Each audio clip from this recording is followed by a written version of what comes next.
I'm saying, no, that the majority status, the number or the nature of the voting block is irrelevant when it comes to a First Amendment analysis. If it's 90% of the citizens or 50.1% of the city council, those minority majority is irrelevant where the First Amendment is implicated. So even the majority of a city council Yes. would be basically illegal if you had a particular religious. Right. So if in my Hasidic rabbi hypothetical, if Hasidic Jews became, let's say they came down here with a massive campaign and every member of the Villa Park City Council was a Hasidic Jew, and they all voted unanimously for the giant menorah at Hanukkah, that would not have any bearing. It would be unconstitutional whether it was a mere majority or 100% of the city council. So if, let's say, 100% of the voting population voted for the menorah here in Villa Park, and 100% of the city council also voted for the menorah at Hanukkah, it would still be unconstitutional. But that's kind of a little bit outside the realm of having a plaque on the wall. Plaque on the wall, of course, would be argued that, well, it's not a giant plaque. It's a 6 by 8 inch Well, plaque. it doesn't matter. The size doesn't matter. It's still a religious display on public property. And I use the example of the menorah so that people who'll be watching this on video who don't think there's a problem with majority rule in matters of public expression of religion would have second thoughts. And so if the residents and the voting population of the city thought to themselves, if they wanted to say, you know what, it's a good idea for the majority to be able to have their religious expression, what if that majority changes based on demographics? I wanted to ask John one question. Do you think it is secular or a religious motto? Well, it's both. And the courts have found that it's both. And if we could just be clear, I mean, John and I are both. Gotta come up here. It's not going to get on video. I just want to be clear for the record, because I know this is being taped, and for the audience here, because John and I are both attorneys. The law currently says that it is constitutional to put up this plaque of "In God We Trust" in this room. Now, you may disagree with the court's finding that, and you might want to challenge that. And indeed, maybe if it passes, there may be people that want to challenge that. But let's be clear and not mislead the people who are here into thinking that it's unconstitutional as the law as it currently states.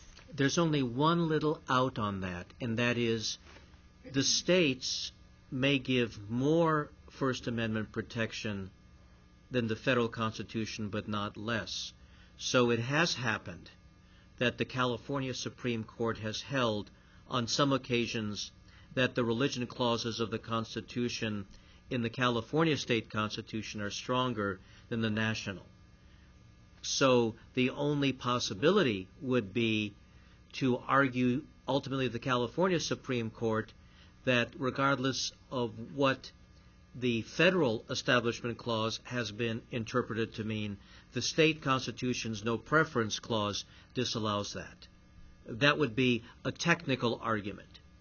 But if the state courts went along with the federal, then yes. But you see, what we're discussing here is whether, regardless of what the Supreme Court says, should it be constitutional, and whether or not it's constitutional, is it ultimately a good idea for government to make any religious expression?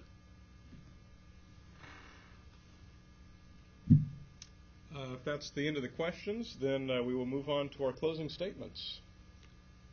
Would you like to go first? How long do we have for the closing statement? How long do we have for the closing statements? Let's go for 5 minutes apiece. Okay. Fire away. Before retiring from the U.S. Supreme Court, Justice Sandra Day O'Connor admonished her colleagues that the separation of church and state has served the United States so well, and its absence has created so many problems in other nations, that she admonishes her colleagues not to abandon the principle of government neutrality in matters of religion. Now, let's look at what would happen if the views of one Supreme Court justice became the law of the land. Clarence Thomas takes the view that the No Establishment Clause does not apply to the states at all, and that each state should be free to have their own official religion or state church if they want to, even though he would deny this to the federal government. Imagine if each state could have its own official religion as per the interpretation of the Constitution by Justice Thomas. How divisive would that be? What kind of civil strife would that lead to?